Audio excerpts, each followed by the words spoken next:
بسم اللہ الرحمن الرحیم۔ گلدستہ میں صفحہ نمبر ہے 125۔ اگر آپ لوگوں کے پاس کتاب ہے تو کھول لیں۔ بدھ مت کے MCQs اور مختصر سوالات۔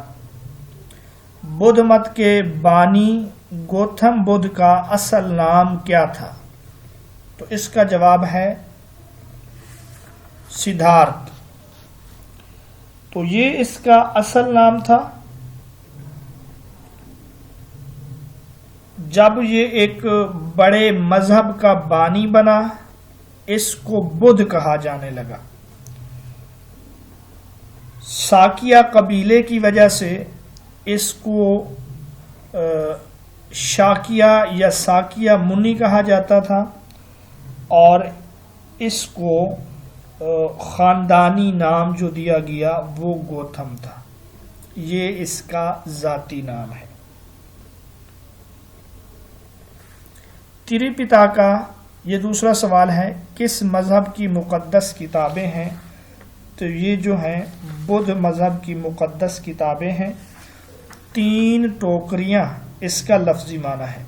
تریپیٹاکا کا لفظی معنی ہے 3 ٹوکریاں۔ ان میں سے جو پہلی تصنیف ہے وہ ونایا پٹاکا ہے۔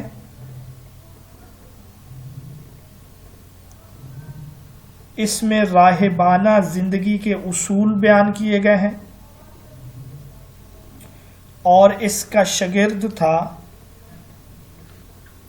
پالی۔ اس نے ان اصولوں کو مرتب کیا۔ دوسری کتاب جو ہے جس میں بدھ کی عقائد اور تعلیمات کا ذکر ہے، اس کا شاگرد تھا انند۔ اس نے ان کو مرتب کیا۔ اس کا نام ہے ستا پٹاکا۔ اہمیت کے لحاظ سے 3 ٹوکریوں میں اس درمیانی ٹوکری کی اہمیت زیادہ ہے۔ اور تیسری جو کتاب ہے اس کا نام ہے ابھی دھما پٹاکا۔ تو ابھی دھما، اس میں فلسفیانہ چیزوں کا ذکر ہے، اور اسی طرح بدھ مذہب کے جو دیگر علماء ہیں گوتم بدھ کے علاوہ، ان کا کلام، ان کی نصیحت اور ان کے افکار کا اس میں ذکر ہے ابھی دھما پٹاکا میں۔ اگلا سوال یہاں تیسرا ہے، بدھ مت کی مذہبی عبادت گاہوں کو کہا جاتا ہے سٹوپا کہا جاتا ہے، ان کو ٹیمپل بھی ان کو کہتے ہیں۔ اس کا تصور ہم پڑھ رہے ہیں کہ گوتم بدھ نے اس کا تصور نہیں دیا، بلکہ جب یہ فوت ہوا، ہندو عقیدہ کے مطابق ان کو جلایا گیا۔ لیکن ہندو جلانے کے بعد راکھ کو، ہڈیوں کو دریاؤں میں بہا دیتے ہیں، جبکہ یہاں اس کی جو ہڈیاں تھیں 10 مختلف جگہوں پر ان کو دفن کر دیا گیا۔ ان جگہوں کو، ان پر جو ہے گنبد نما علامتیں بنائی گئیں، وہاں گنبد نما علامتیں بنائی گئیں، تو ان کو جو ہے اسٹوپا کا نام دیا گیا، جن میں سے ایک پشاور میں بھی ہے، باقی سوات وغیرہ کے علاقے میں بھی بدھ مذہب کی کچھ باقیات اور نشانات موجود ہیں۔ ان 4 اسٹوپوں میں سے ان میں سے 4 جو ہیں وہ زیادہ مقدس ہیں، جن میں سے ایک وہ جہاں یہ پیدا ہوا، 316 سال بعد وہاں پہ ایک پتھر نصب کیا گیا۔ 316 سال بعد وہاں ایک پتھر نصب کیا گیا راجہ اشوک کے زمانے میں، جو اب بھی موجود ہے۔ اس جگہ کا نام ہے لمبینی باغ ہے۔ اور دوسرا اسٹوپا وہ پیپل کا درخت جہاں اس کو نروان حاصل ہوا تھا۔ تیسرا اسٹوپا وہ جگہ جہاں واپس آ کر اس نے اپنے 5 گروؤں کو تبلیغ کی، جس کو سارناتھ کہا جاتا ہے، جگہ کا نام ہے، اور چوتھا جو ہے وہ کسی نارا، جہاں اس کا 80 سال کی عمر میں وصال ہوا، 80 سال کی عمر میں یہ فوت ہوا ہے، تو ان کو سٹوپا کہا جاتا ہے۔ سدھارتھ بدھ کو کتنے سال کی عمر میں نروان حاصل ہوا تھا، یہ اگلا سوال ہے، تو اس کا جواب ہے 35 سال۔ 29 سال کی عمر میں اپنی بیوی اور بچے کو محل میں سوتا ہوا چھوڑ کر یہ نکلا تھا، اپنے خاص رتھ بان کے ساتھ۔ رتھ بان کا مطلب ہم پڑھا ہے جو اس کی سواری کا دیکھ بھال کرنے والا تھا۔ 6 سال تک مسلسل یہ جنگلوں میں گھومتا رہا، مجاہدے مشقتیں کرتا رہا، بالآخر اس کو نروان حاصل ہوا، اور اس نے یہ کہا جب نروان حاصل ہوا کہ میں نے یہ جان لیا میری روح خواہش کی برائیوں سے، دنیا کی زندگی کی علیشوں سے، غلطی اور جہالت کے فواحش سے آزاد ہو گئی۔ اس آزاد کو اپنی آزادی کا علم ہوا، دوبارہ جنم لینے سے چھٹکارا مل گیا۔ تو یہ ہے 35 سال کی عمر میں اس کے نروان کا واقعہ یا قصہ، گویا یہ ابدی مسرت کے حصول میں کامیاب ہوا۔ یہاں سے واپسی پر اس نے جو ہے اپنے ان کو جو لوگ تھے ان کو تبلیغ شروع کی ہے، بالخصوص پہلے 5 اور اس کے بعد باقی لوگ۔ اگلا سوال یہ ہے ہمارا، گوتم بدھ کی تعلیم کا اہم نقطہ کس چیز کا حصول ہے؟ تو گوتم بدھ کی تعلیم کا جو اہم نقطہ ہے وہ حصول نروان ہے۔ نروان حاصل کیے بغیر، نروان کا تذکرہ کیے بغیر یہ مذہب جو ہے نامکمل ہے۔ تو نروان کہتے کسے ہیں؟ فلسفہ نروان کیا ہے؟ رات بھی ہم نے پڑھا ہے، اس کا لفظی معنی ہے پھٹ پڑنا، تنسیخ کرنا، یہ اس کا لفظی معنی ہے، اور اس کی جامع تعریف جو ہے وہ ممکن نہیں ہے۔ مختلف الفاظ اس مذہب میں اس کے لیے استعمال کیے گئے ہیں، تو ان سب کا حاصل یہی ہے کہ دوبارہ جنم لینے سے چھٹکارا، آزاد روح کو اپنی آزادی کا علم،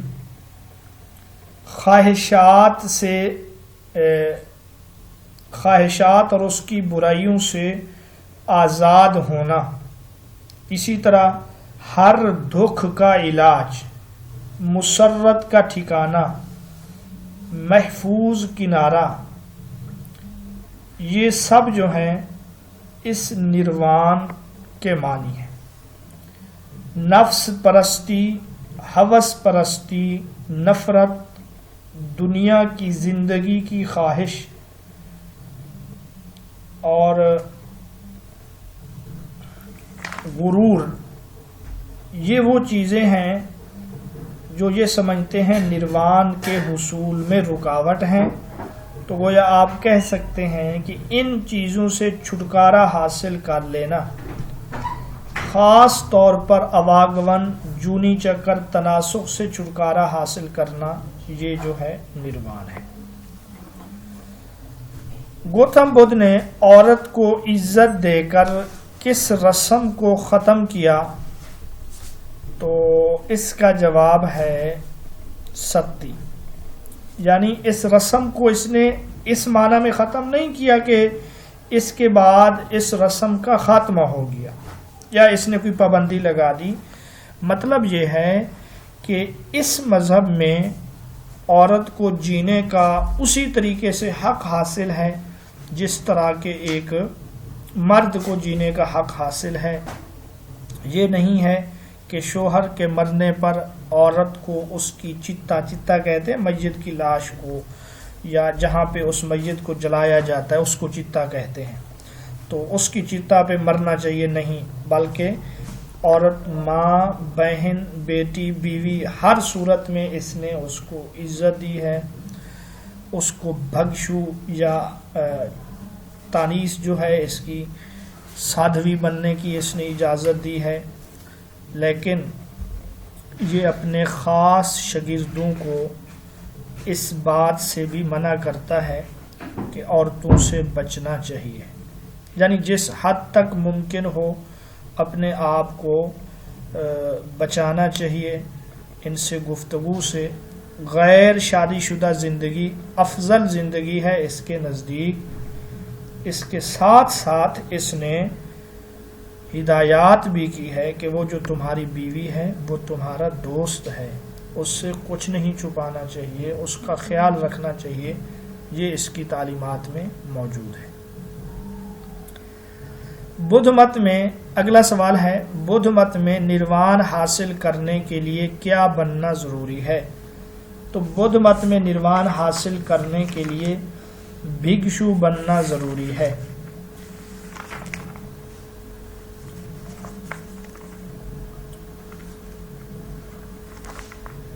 بدھ مذہب کے جو ماننے والے ہیں اس نے اپنے پیروکاروں کو دو قسموں میں تقسیم کیا۔ جو دنیا دار تھے ان کو اپاسک کہا جاتا ہے، یعنی وہ دنیا میں رہتے ہیں، گرہستی بھی ان کو کہتے ہیں، تجارت کرتے ہیں، سب کچھ۔ اور دوسرے وہ لوگ ہیں جو خود گوتم بدھ کی راہ پہ چلتے ہیں۔ تو جو گوتم بدھ کی راہ پہ چلتے ہیں یعنی بالکل ترک دنیا کرتے ہیں، دنیا سے ناتا توڑ کر سنیاس اختیار کر لیتے ہیں، ایسے لوگوں کے لیے بھکشو کا لفظ استعمال کیا گیا۔ اور یہ جو تارک دنیا لوگ تھے ان کے لیے سنگھ کی اصطلاح وضع کی گئی، ان کے لیے گرہستی کی اصطلاح وضع کی گئی۔ گھر ہستی یعنی گھر میں رہنے والے، ان کے لیے جو ہے سنگھ کی اصطلاح وضع کی گئی ہے۔ اب جو دنیا دار ہیں ان کا جو نروان ہے وہ یہی ہے کہ ان کی یہ جو بھکشو ہیں ان کا خیال رکھا جائے، ان سے مذہبی تعلیم حاصل کی جائے، ان کو بھیک وغیرہ یہ چیزیں دی جائیں۔ اصل جو نروان ہے اس کے لیے بھکشو بننا ضروری ہے۔ اور پھر جب یہ لوگ اپنے سنگھ میں داخل ہوتے ہیں وہاں 3 پناہیں لیتے ہیں، ان 3 پناہوں کا تذکرہ جو ہے آگے آئے گا۔ اگلا سوال ہے، تری پتاکا کتنی کتب کا مجموعہ ہے؟ تو اس کا جواب ہے 3، یہ پیچھے ہم پڑھ آئے ہیں۔ کس مذہب میں گداگری مذہبی فریضہ ہے؟ بدھ مت۔ بدھ مت میں جو ہے گداگری، بھیک مانگنا، یہ ایک مذہبی فریضہ ہے۔ بھیک دینا بھی مذہبی فریضہ ہے، یعنی بھیک مانگنے والے کو۔ کل ہم نے گوتم بدھ کے جو معاشرتی وہ ہیں معاشی افکار میں ہم نے یہ پڑھا تھا کہ 5 کاروبار ممنوع ہیں۔ یہاں کتنے کاروبار ممنوع ہیں؟ 5 قسم کے کاروبار جو ہیں ممنوع ہیں ہر ایک کے لیے۔ اس میں سے اسلحہ اور اسی طرح غلاموں کی خرید و فروخت، گوشت کی خرید و فروخت، شراب کی خرید و فروخت اور زہر کی خرید و فروخت، یہ ممنوع ہے۔ اس کے علاوہ یہ اپاسک لوگوں کے لیے ہیں، جو دوسرے لوگ ہیں یعنی بھکشو، ان کے لیے کسی بھی قسم کا کاروبار منع ہے۔ وہ کیا کریں گے؟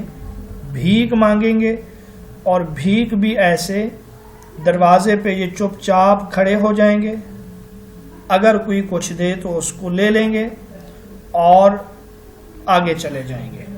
جب ان کے گزران کے مطابق ہو جائے گا تو وہ واپس آ جائیں گے کشکول لے کے، اور سپہر سے پہلے یہ بھیک مانگ کر واپس آئیں گے اور کھا لیں گے جو کچھ بھی کھانا ہوا۔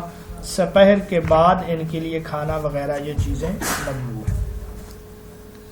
جی اگلا ہمارا سوال ہے لفظ بدھ کس زبان کا ہے؟ تو یہ سنسکرت زبان کا لفظ ہے، معنی اوپر ہم پڑھ رہے ہیں عارف نور، جس کو معرفت ہو اور وہ خود دیگر لوگوں کو بھی جہالت سے، اندھیرے سے روشنی کی طرف نکال رہا ہو، ایسے اس کو بدھ کہتے ہیں۔ بدھ مت میں خانقاہ کو کیا کہتے ہیں؟ خانقاہ کو کہتے ہیں سنگ۔ اور بدھ مت کا آغاز کب ہوا؟ اگلا سوال ہے۔ تو بدھ مت کا آغاز ہوا 6 صدی قبل مسیح میں، کیونکہ 563 قبل مسیح جو ہے یہ اس کی پیدائش ہے۔ تو اچھا یہ جو خانقاہ ہے اس کو ویار بھی کہتے ہیں، واو یا الف را، خانقاہ کو ویار بھی کہتے ہیں۔ 6 صدی قبل مسیح یہ اس کا آغاز ہے۔ 5 شیل کی اصطلاح یہ کس مذہب میں ہے؟ تو 5 شیل کی جو اصطلاح ہے یہ بدھ مذہب میں ہے۔ 5 اخلاقی طاقتیں، 5 شیل کا کیا مطلب ہے؟ 5 اخلاقی طاقتیں، ان کو 5 شیل کہا جاتا ہے۔ وہ اخلاقی طاقتیں کون سی ہیں، کسی کو پتہ ہے؟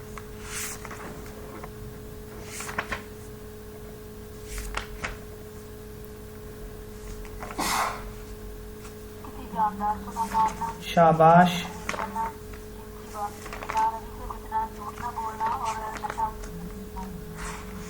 جی تو یہ 5 شیل ہیں، یعنی ممنوعہ چیزیں، اور اس میں 5 مزید چیزیں بھی ہیں جو بخشو کے لیے ہیں۔ ان کو کہتے ہیں 10 احکام، ان کو کہتے ہیں 10 صلہ۔ جیسا کہ احکام عاشرہ 10 احکام بنی اسرائیل کو دیے گئے موسیٰ علیہ السلام کو، یہاں پر بھی 10 ممنوعہ احکام ہیں۔ مثلا کسی جاندار کو ہلاک نہ کرنا، جھوٹ نہ بولنا، نشے والی چیزیں استعمال نہ کرنا، ناجائز جنسی تعلق استوار نہ کرنا، رات کا کھانا لیٹ نہ کھانا، خوشبو نہ لگانا، زمین پر سونے سے اجتناب کرنا، سونا اور چاندی کے استعمال سے پرہیز، رقص سرور کی محفلوں سے بچنا۔ یہ 10 اخلاقی قوانین ہیں، ان کو 10 صلہ کہا جاتا ہے، اور جو 5 ہیں ان کو جو ہے 5 شیل کی اصطلاح کہا جاتا ہے۔ ان کو بقائے باہمی کے 5 اصول بھی کہا جاتا ہے۔ اگلا ہمارا سوال ہے بدھزم میں 4 عظیم سچائیوں کا تصور کیا کہلاتا ہے؟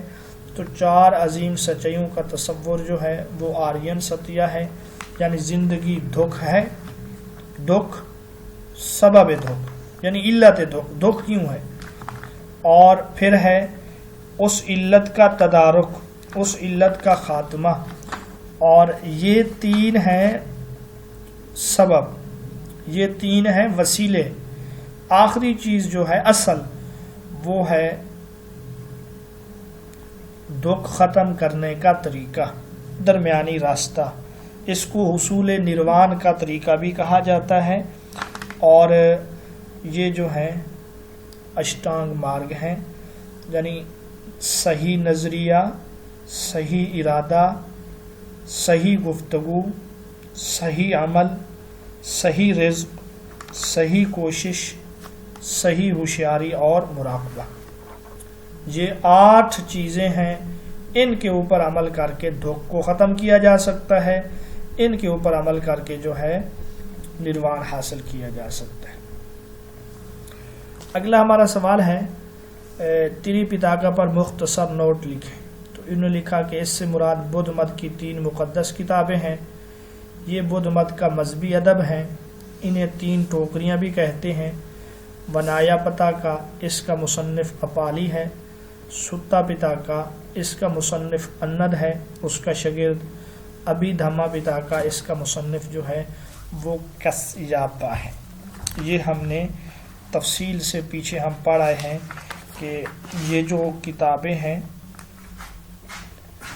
تری پتاکا 3 حصے ہیں، 3 ٹوکریاں ہیں۔ پالی زبان میں یہ کتابیں لکھی گئیں، پھر دیگر زبانوں میں ان کے تراجم ہوئے۔ اب پالی زبان میں لکھی گئی کتابیں دستیاب نہیں ہیں، اب یہ دیگر زبانوں میں ہیں۔ ونایا پتاکا میں اصول ہیں، جن میں سے 4 اصول ایسے ہیں اگر ان میں سے کسی ایک اصول کو بھی توڑ دیا جائے تو وہ دائرہ بدھ سے خارج ہو جاتا ہے۔ مثلا کسی کو قتل کرے، چوری، زنا۔ چوتھے نمبر پر ہے غیر معمولی اور ما فوق الفطرت طاقتوں کے متعلق غلط دعوے۔ ستا پتاکا میں پہلے جو 4 خطبے ہیں وہ بدھ مذہب کے سب فرقوں کے نزدیک مستند ہیں، مسلم ہیں، باقیوں میں اختلاف ہے۔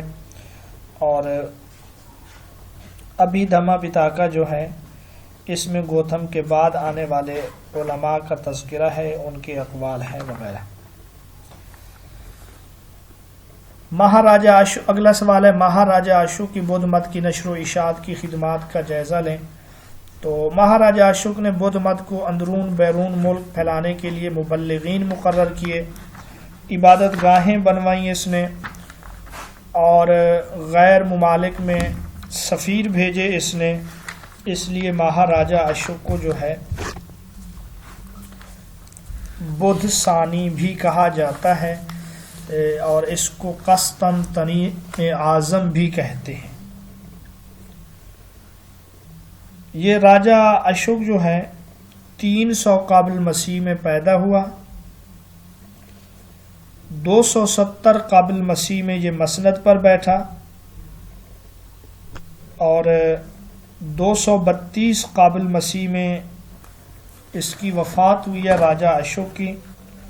اب یہ جو راجہ تھا اس نے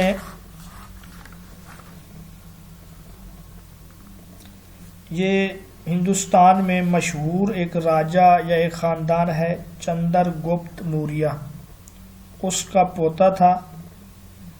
یہ چندر گپت وہ ہے جس نے سکندر اعظم کی فوجوں کو شکست دی تھی یہاں ہندوستان میں، اور پورے ہندوستان پر قبضہ کر لیا تھا۔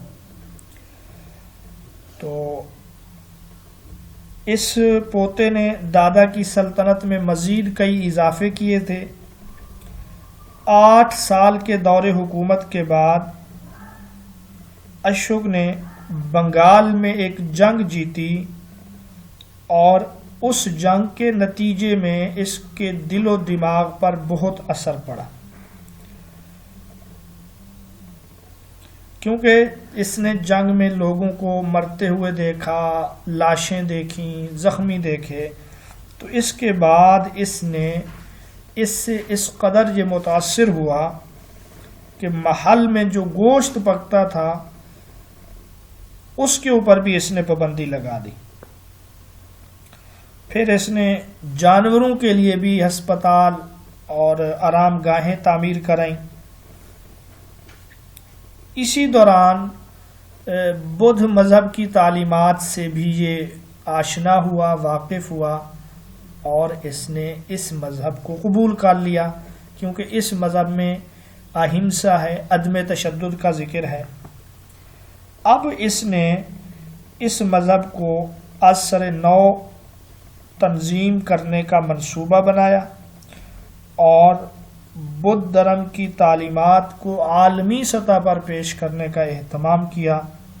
اس کا بیٹا تھا مہندرا، اس کو اس نے سری لنکا بھیجا۔ اس کی بیٹی تھی مترا، اس کو بھی وہاں روانہ کیا۔ جس درخت کے نیچے گوتم کو نروان حاصل ہوا اس کی ایک شاخ یا قلم کاٹ کر اس کی بیٹی وہاں لے گئی لنکا میں۔ سری لنکا میں آج بھی وہ درخت موجود ہے جسے آج جو ہے دنیا کا قدیم ترین درخت کہا جاتا ہے۔ تو اس نے کئی اجتماعات کروائے، بدھ تاریخ سے وابستہ جو جگہیں تھیں وہاں اس نے عمارتیں بنوائیں، کتب نصب کرائے، اس وجہ سے اس کو بدھ ثانی کہا جاتا ہے۔ ٹھیک ہے بھائی، اگلا سوال ہے کہ بدھ مت کا اجمالی تعارف کروائیں۔ تو لغوی معنی اس کا عابد ہے، زاہد، عقل مند، معرفت، شعور۔ سنسکرت کا لفظ ہے۔ نیپال کی ریاست کے والی جس کا نام شدودن تھا، ان کے ہاں ایک بیٹا 567 قبل مسیح میں پیدا ہوا۔ یہ 567 جہاں پہ لکھا ہے یہ درست نہیں ہے، 563 ہے، جس کا نام سدھارتھ رکھا گیا۔ والدہ کا نام مہا مایا تھا۔ مہا مایا پیدائش کے 7ویں دن فوت ہو گئی۔ اس کا خاندان کشتری تھا۔ 35 سال کی عمر میں اس کو نروان حاصل ہوا۔ اس مذہب کا مذہبی سکالر بھکشو کہلاتا ہے۔ زرد رنگ کے کپڑے پہنتا ہے، جبکہ دنیا دار طبقہ جو ہے وہ اپاسک کہلاتا ہے۔ جی اگلا سوال یہ ہے، بدھ مذہب کی مذہبی کتب، پھر وہی بات ہے کہ یہ ونایا ہے، ستا ہے، ابھی دھما ہے، یہ پالی زبان میں ہے۔ گوتم بدھ کے بنیادی عقائد کیا ہیں؟ تو اس کا جواب انہوں نے یہ لکھا، اس کی کوئی تحریری کتاب نہیں ہے۔ کل بھی ہم نے پڑھا کہ اس کے زمانے میں جو تعلیمات تھیں وہ زبانی ہوتی تھیں۔ بدھ مت کی ترویج در حقیقت راجہ اشوک اور راجہ چندر نے کی، البتہ کچھ راجہ چندر یا راجہ کنشک ہے۔ کچھ کتب مختلف علاقوں سے کھدائی کے بعد ملے، ان سے ہمیں اندازہ ہوتا ہے، مثلا یہ عقیدے کی سچائی، ارادے کی سچائی، قول کی سچائی، افعال کی سچائی، کھانے کی سچائی، توجہ، تصور، لذت اور خواہش کے ترک کی سچائی، یہ جو ہوئی اشٹانگ مارگ ہے نا، یہ وہی ہے۔ باقی حقوق و فرائض، یہاں اس نے حقوق و فرائض بیان کی ہیں۔ بدھ مذہب میں والدین کے حقوق و فرائض ہیں، اولاد کے حقوق و فرائض ہیں، شاگرد اور استاد کے حقوق و فرائض ہیں، غلام اور آقا کے ہیں، اسی طرح جو ہے شوہر اور بیوی کے، دوست کے، یہ حقوق و فرائض ہیں اس مذہب میں۔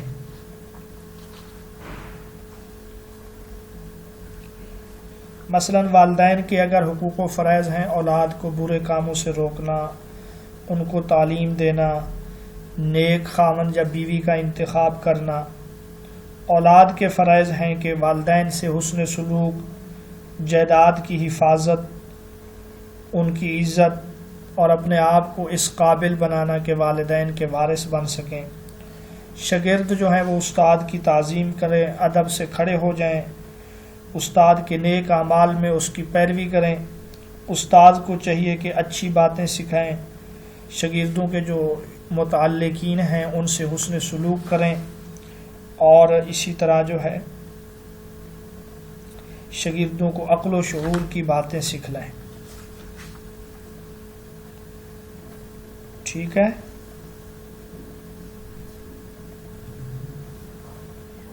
بدھ مت کے دو بڑے فرقوں کے نام کیا ہیں؟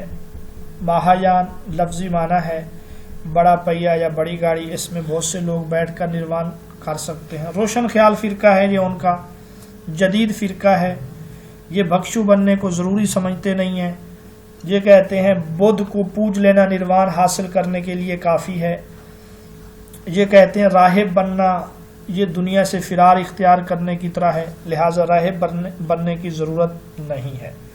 تو یہ ان کا لب لباب ہے، اور انہوں نے گوتم بدھ کو خدائی درجہ دے دیا تھا اور پھر اس کی پوجا بھی کرنے لگ گئے تھے۔ ہینایان جو ہے روایت پسند فرقہ ہے، قدیم فرقہ ہے۔ مستشرقین جب گوتم بدھ کی تعلیمات کا جائزہ لیتے ہیں وہ یہی کہتے ہیں کہ ہینایان ہی اس کی جو تعلیمات ہیں وہ بدھ کے قریب قریب ہیں. لفظی معنی چھوٹا پہیا، چھوٹی گاڑی، چھوٹا راستہ. یہ نام ان کو ان کے دشمنوں نے دیا تھا مخالفت کی وجہ سے، بعد میں یہی نام مشہور ہو گیا. تو یہ ان کا جو مرکزی علامت یا مرکزی نشان ہے وہ بھکشو ہے. رہبانیت اختیار کرتے ہیں، یہ سمجھتے ہیں کہ کوئی دیوتا بدھ کے مقام کو نہیں پہنچ سکتا، لیکن بدھ انسان ہی تھا، انسان سے ہی پیدا ہوا، لیکن ریاضتیں کر کے مجاہدے کر کے وہ اعلیٰ مقام تک جا پہنچا. تو یہ دو فرقے ہیں ان کے. اس فرقے یعنی ہینایان فرقے کی جو کتابیں ہیں یہ تری پتاکا جو ہے نا انہی کی کتابیں ہیں. اسٹوپا اس کے حوالے سے لکھا ہے گوتم بدھ کی لاش کو جلانے کے بعد اس کی راکھ کو مختلف مقامات پر یعنی 10 مقامات پر دفن کر دیا گیا. وہاں بڑے بڑے گنبد بنائے گئے جنہیں اسٹوپا کہا جاتا ہے. اب دنیا کے مشہور ممالک سری لنکا، یہاں پہ یہ مذہب پہنچا ہے اس کے بیٹے کے واسطے سے. نیپال، سری لنکا کے راستے یہاں نیپال میں پہنچا. برما، تبت کا ہم نے کل پڑھا ہے، وہاں پہ جو بدھ مذہب کا عالم ہوتا ہے اس کو لاما کہتے ہیں. جو بہت بڑا علامہ ہوتا ہے اس کو دلائی لاما کہتے ہیں. آسام، کوریا، جاپان، چین وغیرہ میں 15 کروڑ کے قریب تعداد میں بدھ مت آباد ہیں. تعداد اور آبادی کے لحاظ سے یہ دنیا کا چوتھا بڑا مذہب ہے.